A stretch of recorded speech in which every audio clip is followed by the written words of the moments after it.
And away they go to the transfer portal. Oh my goodness. Welcome to Aztecs All In. I'm Louis Winner along with Todd Villalobos. Coming along in just a few moments, a piece from our co-creator, Steve Perez, looking back at senior night for the San Diego State men's basketball team.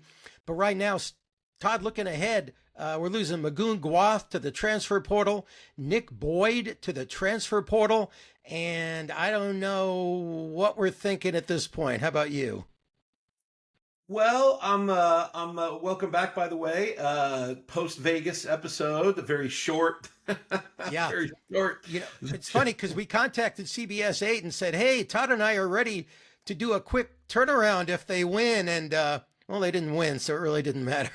Yeah, we blinked and this year's Vegas tournament was over. So looking ahead, this is just kind of inevitable. I mean, I think we've all thought about this, maybe not with Boyd, but for sure with Magoon, and now it's come to fruition. And I can't blame him. Don't have any malice or ill will towards him. We're going to steal somebody from somebody else, and no Aztec fan is going to care that we took somebody else's player, just like we did with Nick Boyd and other guys, plenty of other guys. It's the way the business is now.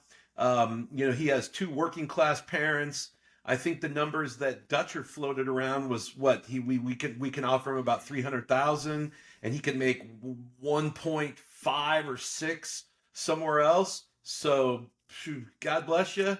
I hope he goes somewhere and is very successful and makes a lot of money, and we'll move on. And I think we'll move on effectively. Yeah, not really surprised. Miles Bird earlier in the season said that if he doesn't turn pro, he would come back. So we don't think he's going to go to the transfer portal. But perhaps Nick Boyd didn't think so either, because he had committed to San Diego State for 2 years, according to Mark Ziegler at the UT. And after the North Carolina loss last Tuesday in the NCAA First Four, he said, we'll be back.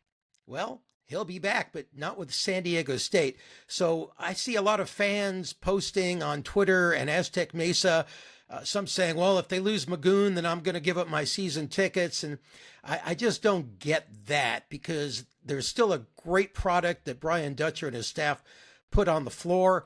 And you got to believe where there are diamonds in the rough, he'll be able to find them. So there are a lot of guys out there. I just heard 1,000 players already in the portal, Todd, and that's just after 2 days.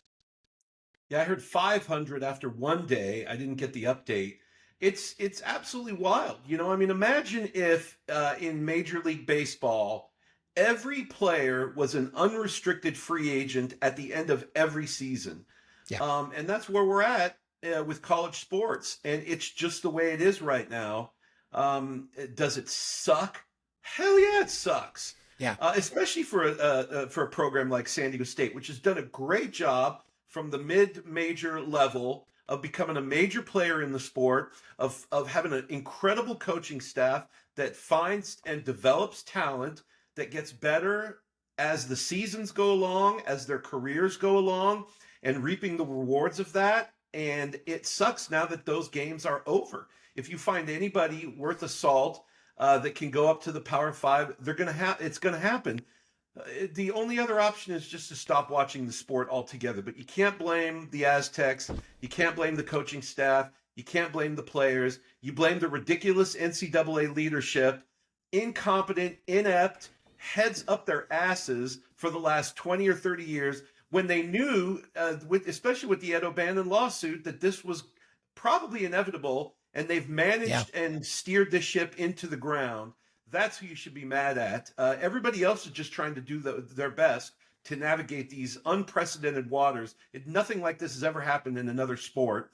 So cut everybody some slack, enjoy the players while they're here, and have faith that Dutcher and their staff will find new players. Yeah, it's the wild, wild west, right? This is like just a couple of years now where it's really gotten out of control. But there is some hope on the horizon with this House settlement, where apparently schools will have some sort of salary cap of sorts, $20.5 million for all their athletes, which at least makes that an even playing field. Now, it doesn't mean that every school will be able to afford that number, and I don't know how much San Diego State would be able to. And then you have to balance it between football, women's basketball, men's basketball, and all the other sports. And where does that balance come? For a school like Gonzaga that doesn't have football, they can funnel all that money into their men's basketball and their women's basketball teams. So you could see them continue to be highly successful.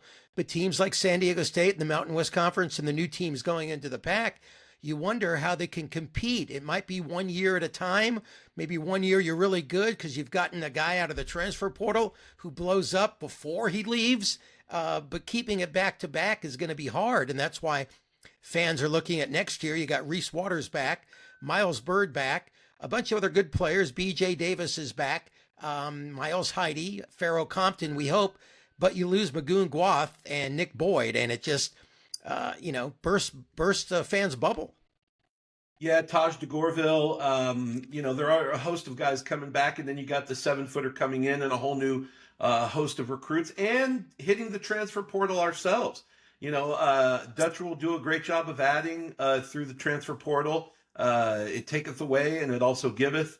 Yeah. And it's a tough road ahead. I'm pretty confident that the Aztecs don't have $20 million to dedicate to this. But maybe that's something of a goal for the future. What if the Pac-12, the new Pac-12 blows up and becomes a legitimate Power 5 conference? And with that, the TV money and the bowl money and the donations that come with that. That's an optimistic way of looking at things, but it's not out of the realm of possibility that the new Pac-12 could become something closer to an even playing field than we are currently in the Mountain West. So you could say it's an exciting time because everything's up in the air. It's a frustrating time, but look, here's one point I want to make. I can't think of another coach or coaching staff that I would rather have at the helm than Dutcher and his staff. They have proven time and time and time again that they can adapt to these new rules, that they can be successful, that they can find and develop coach talent, and I think they'll continue to do that. And we should be feeling very lucky that he and another Minnesota job was open up, and he's still our coach. No. That got filled at the expense of another Mountain West team, not us. And so we should be very thankful at the state of things in Aztec Nation, to be honest with you. Yeah, it's hard for the San Diego State men's basketball coaching staff. They go looking for players like Gwath, who wasn't highly recruited. They found him on their own. He redshirted a year because he was hurt, comes out and has a fantastic season. And I remember talking to Brian Dutcher at the Mountain West Conference Media Days in Las Vegas in October. And I asked him specifically, and I'll have to find this bite because it's interesting what he said. I said, you lost, Lamont last year. Are you afraid you might lose Magoon Gwath to the transfer portal or the NBA? And he goes, well, if that's the case, I hope it's the NBA because, I don't want to lose them after one season. And then that's exactly what happens. But I do want to point out one thing, Todd. Right around the time that Magoon Gwath announced that he was going to the portal, the Mesa Foundation released a PSA of sorts with Brian Dutcher asking people to donate to the Mesa Foundation NIL. And let's take a listen to that real quick. Hello, San Diego. Head coach Brian Dutcher of your Aztecs. We need your help to keep our Aztecs at the top of college basketball. Mesa Foundation is the way to do it. We have a matching campaign going on right now. To every dollar you give, up to $500,000 will be matched. To keep this team together, to keep our future secure, we need your help now. Please go to mesa-aztecs.org. We need your help. So Coach Brian Dutcher and his staff, Todd, are already looking ahead to next season, but let's talk a little about this past season.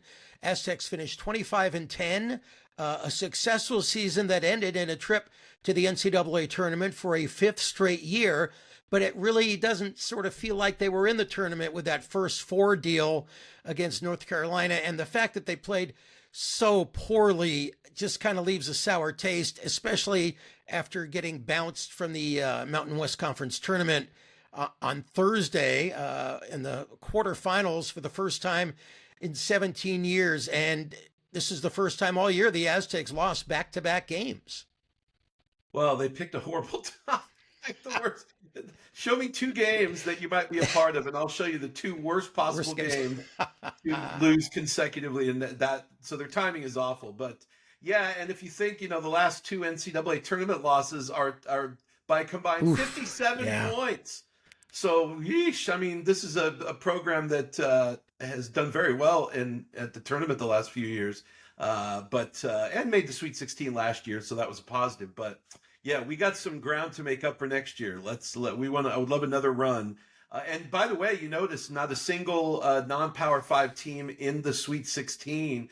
It is entirely possible that the last non-Power 5 team to win a Final Four game ends up being the San Diego State Aztecs. Will it ever happen again, a non-Power 5 team getting into the Final Four? If this year's any indication, I think the answer is no, barring some miracle run. Yeah, I think it'll happen. Colorado State, you could argue for all intents and purposes, they were right there, almost beat Maryland, except for that great shot at the end of the game. And the whole talk whether or not it was it traveling or not, I'm not going to get into all that. No doubt. They say, I had Maryland in we have a survivor pool, which you're a part of. Mm-hmm. I had Maryland, so I'm biased, but 100% he took 3 steps. Yeah, I think so. It's a gather step. I don't even know what that means anymore. But so San Diego State, a good season, not a great season, but it was entertaining, and Viejas was filled, and they'll continue to fill it. And one of the last games of the year, or the final game of the season against Nevada, was senior night, where all the Aztec seniors were honored. They got applause before the game, and they got to meet with their families with Coach Dutcher and shake his hand and get pictures taken. And Aztec All In co-creator Steve Perez was on hand at Viejas for that, and he shows us a little of senior night. How about we take a look back at senior night at Viejas, when the Aztecs whooped up on Nevada in front of a whiteout crowd and paid tribute to some graduating seniors on their final night in a San Diego State University Aztecs uniform. 6 seniors honored: Ryan Schwartz, Desai Lopez, Demarche Johnson Jr., Kimo Ferrari, Wayne McKinney III, aka Dub McTray, and Jared Coleman-Jones.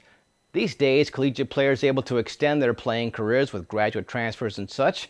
Senior ceremony with the framed jersey, joined by families at center court. Coleman-Jones, consistent starter, good for at least 7 points a game, along with at least 5 rebounds. He had 16 points in the signature win against Houston. And there's crosstown transfer Dub McTray, logging an average of 18 minutes a game, averaging 6 a game. He was the 6th leading scorer going into the night, led the team in scoring in a pivotal road game against Air Force. It included a clutch game-winning coast-to-coast layup. And then there's Kimo Ferrari, getting averages of 6 minutes a game. He's a proven 3-point shooter and a fan favorite for reasons he cannot explain, but his teammates can. A 5'11" brown kid. I mean, I kind of finds a special place in people's heart, I guess. I'm not sure what it is. Hard work. When I go out there, I just want to win, and I think they can relate to that. I just want to see the Aztecs do well, so they find, I don't know, someone to believe in out there. I mean, actually, I have no idea. I say it's definitely well deserved. I mean, Kimo's the guy that you can rely on 24/7. You put him in any situation, whether it's end of the game, right at the tip, where it doesn't matter. He'll bring the energy and bring what we need to win. And, him getting that ovation that he well deserves, I mean, it's owed to him. He's a San Diego kid. He's worked hard all his life. Ivy League, Brown, San Diego State. The work he's put in, it's amazing to see every game. Kimo's that guy, he just brightens the room when he walks in. He's always smiling. He's always picking people up.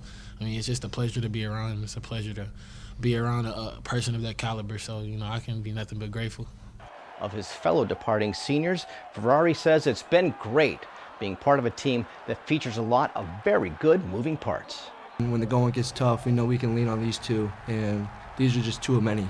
We have a lot of guys on the court that we can lean when times get tough, and I don't have too much experience of it, but playing late in March, times are going to get tough sometimes, and you just got to lean on each other. I'll say the part for me that was the most bittersweet was like the end when I was dapping everybody up, walking around the arena, just seeing all those faces and it hit me in my chest that it was my last time walking around and dapping everybody up. So, it was an amazing moment, honestly, and I felt every emotion of that, so it was great. And now, because this is a video podcast, one last little nod to the home season ending at Viejas with this little time lapse of Aztec Senior Night.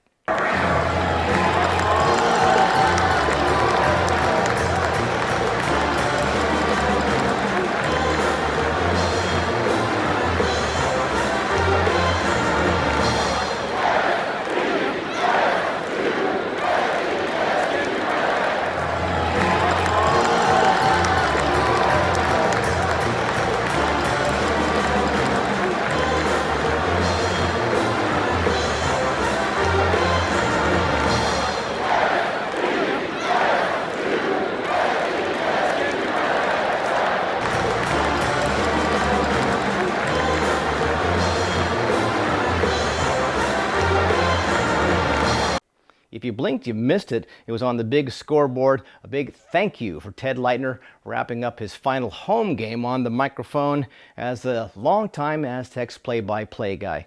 And it was supposed to be a whiteout sellout crowd, but the camera don't lie. What's that with all the red spaces that I'm seeing in there? Are those empty seats at Viejas? Invisible Aztecs, huh? Guess as long as the program's getting all of the ticket sales, it's all right, guys? Or maybe, just maybe, they were part of the young at heart crowd hanging out in the student section. Now back to you guys.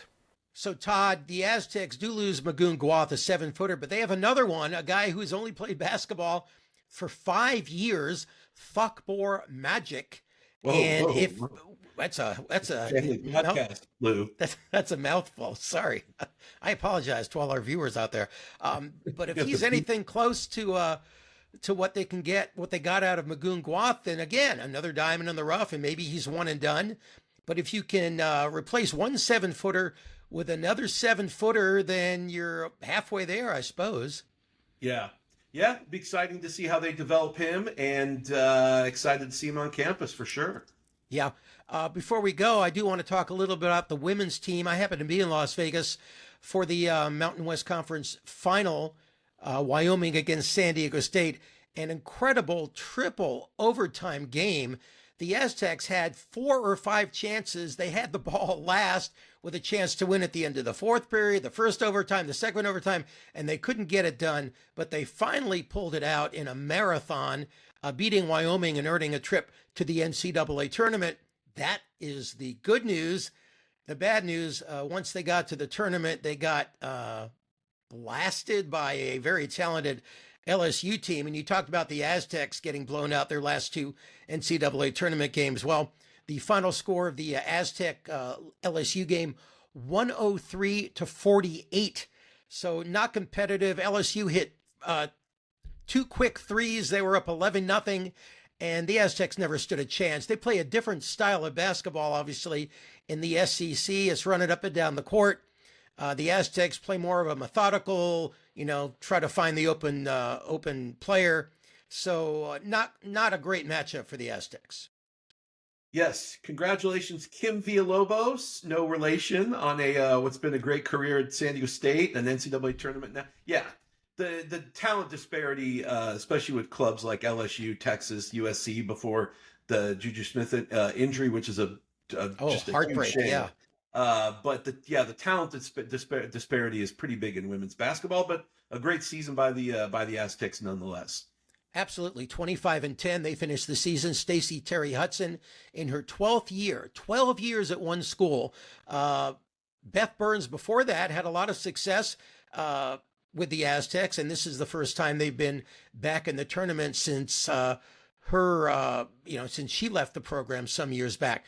So good for the San Diego State women's basketball program. They had some good young players. Nat Martinez comes back, as well as some others. And I really think, that program will continue to be successful. But can it compete with the Power 4 conferences? I'm not sure that's the case. I was listening to a talk radio show today, and he was saying that there are only legitimately 8 women's basketball teams, college basketball teams, that could win the national championship. 8, and so that just makes it really tough for the smaller schools to have those lofty goals, let's think about it though. That's better than it used to be. It used to be one team, Yeah, I suppose UConn, so. that had a chance to win a national title. Now they've expanded it to 8, so they're getting a little more parity.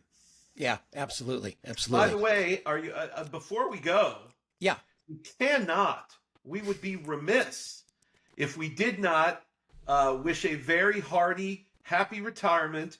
Congratulations on an amazing career for the voice of the Aztecs, a guy both of us know very well. Yes, sir. Ted Leitner, who broadcast his final game, that loss on Tuesday, and a man who hired me, gave me my start at Channel 8 in 1995, and I was his producer on an everyday basis for 7 or 8 years, and I owe a lot to him.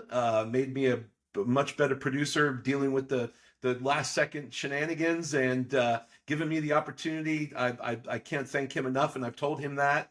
But what a career, man! What a San Diego institution. It's been a lot of fun growing up watching him, working with him, and then watching him again, listening to him again all these years. And just congratulations, the guy that deserves all the accolades that he gets. Absolutely. I was Ted's producer way back when in 1989 for about 6 months. It wasn't my favorite 6 months of my career, but it was an exciting time to be working with him. And I did have the chance to see Ted in Las Vegas before the game. I talked briefly with him. He says, he's thrilled that he's getting to go out when he can. And he said it was a fantastic career. And we wish him nothing but the best. Because yeah, absolutely. All right.